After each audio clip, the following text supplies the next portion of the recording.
Hello everyone, T-Man978 here with another chill review. This time my guest is Transformers Generations Combiner Wars Voyager Class Optimus Prime. Here's the new lovely black packaging you want to look for if you're trying to find this guy. There's a nice picture of Optimus right there. His combined mode, Ultra Prime. And here's the rear of the packaging and a general idea of what Ultra Prime will look like. He transforms in 9 steps. The Autobot commander has been upgraded with the power of the combiners, giving him the ability to link with any bot to form Ultra Prime.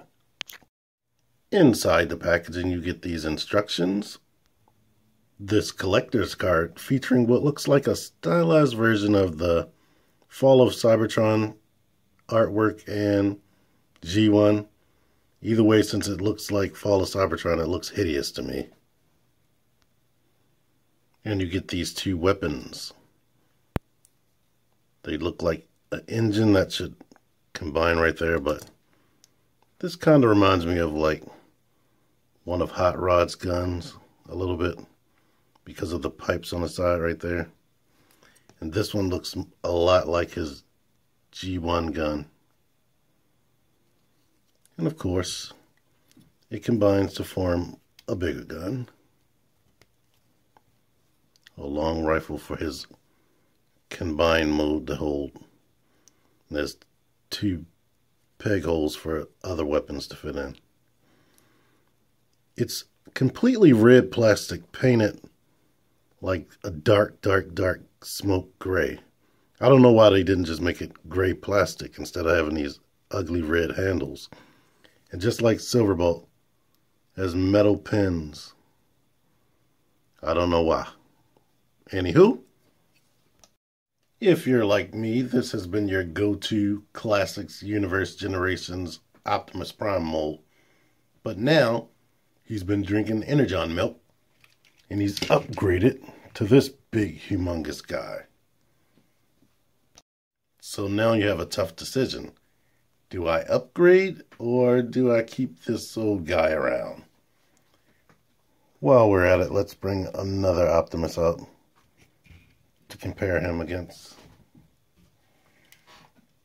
this one. Movieverse and Evasion Optimus Prime. All of these are Voyagers, and as you can see, they're all of varying heights, with this guy being the tallest and the widest. But he's also very thin. I'm not saying that this guy is all that wide, but there you go with this. Now let's get these guys out of the way to focus on this dude. I don't hate him as much as I thought I would. He looks really good. Something about this faceplate, that little birdie beak situation going on, that reminds me of another Optimus Prime or another figure. I don't know if it was actually Optimus, but I don't like it too much, but in person, it doesn't bother me as much either. His head is kind of small, but that's to accommodate for this transformation. He just has enough clearance to go inside of that. Inside of his body right there. If you look at him good enough, you can see something from every single Optimus Prime that they ever made. Like, I don't know how they did it, but I just see it like he has these smokestacks right here on his back instead of on his shoulders like Movie Prime and some of the other Primes that have been out. This V shape reminds me of Animated and Cybertron. Coming around to the back, a lot of people don't like this panel hanging off his butt, but when I see this from here down, that's Armada Prime, so I have no problem with that. Looking at his long gorilla arms, I see influences from Beast Wars. Truck, not monkey? What about Monkey Truck? Anyway, like these blades on the side of this head right here, his combiner mode head, it reminds me of Optimus Primal's blades that he had on the side of his head.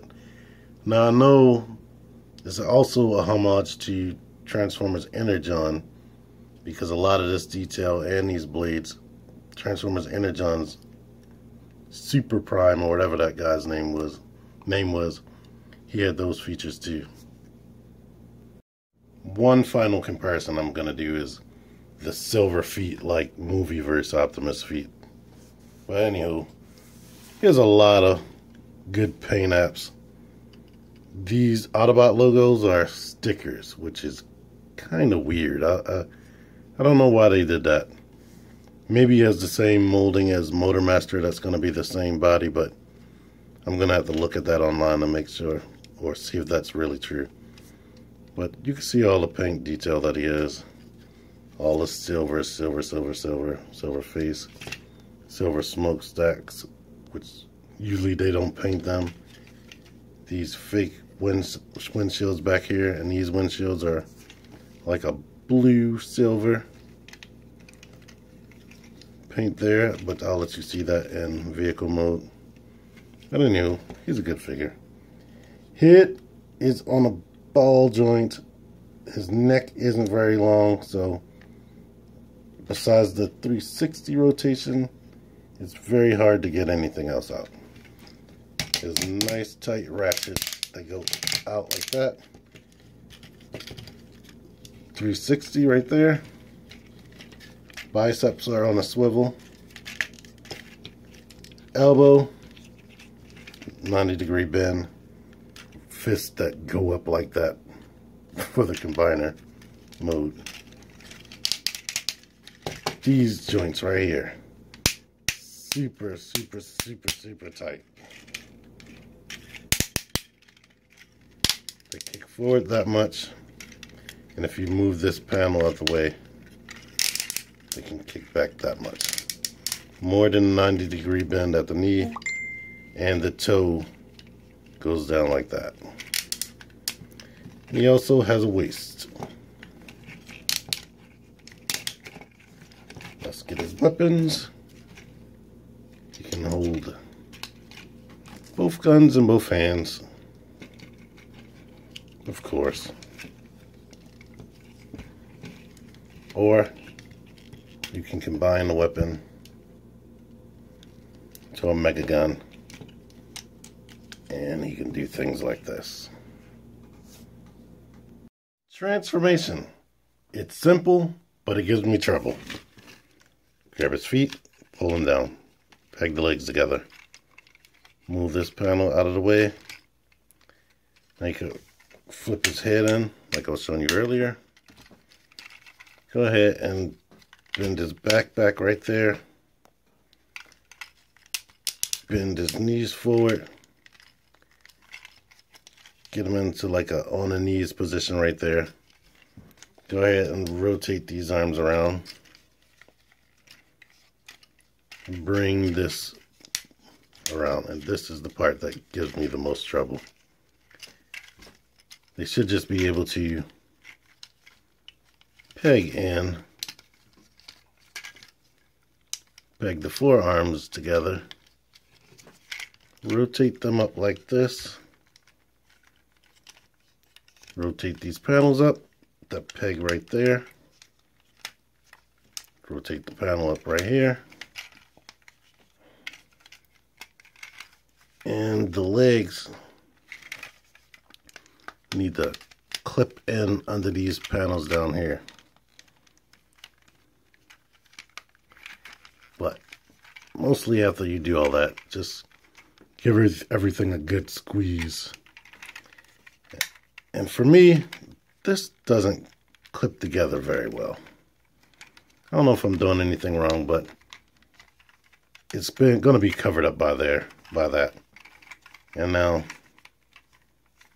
you have his truck mode, which looks more like a old school Greyhound bus to me, but it's a truck. Has a trailer hitch. Of course, as you may have heard, They didn't paint the windows right there, so it's not consistent all the way around. They didn't paint this window back there. Guess they left out a lot of details, but they did give us some details right here on the grill. And of course, you can peg the guns back here. So it looks like he has an engine right there. The engine isn't connected, but there you have that. Now let me get him back in his robot mode. A few things before I close the review. His feet don't look like it, but they're very stable in whatever type of pose you want to get him in. Like, it doesn't look like it, but he's able to support a lot of different dynamic poses. The guns, they're held like this at a weird angle because of how far down his fists are, which looks really ugly if you pay attention to it. The butt flap, even though I said I like it down, if you want to get to twisting his waist or anything, you're going to have to put it up or move it out of the way. And the feet, they're molded so that he has wide-legged stances, but the hip joints really want to fight you. Like, one of his legs has to always be like at an angle, or you have to twist him at the knee swivel right here, which I don't think I covered in his articulation. But other than that, I really like this figure. He is kind of monkeyish with his long arms, but he looks awesome in the box when you see him in the store to me. And he's great out of the box. Yes, he has a third mode. I'm going to cover that in part 2 to this review, which I wish I would have mentioned in the beginning. But don't worry, I'm not going to make you wait. They're going to be posted both up at the same time with links in both of their descriptions. I hate when my reviews are extra long, so if you care about his combined mode and my opinions on that, click on the link in the description. But until next time, if you like this review, please hit the like button, subscribe, share, and come back for more. Until next time, T-Man978 out of here.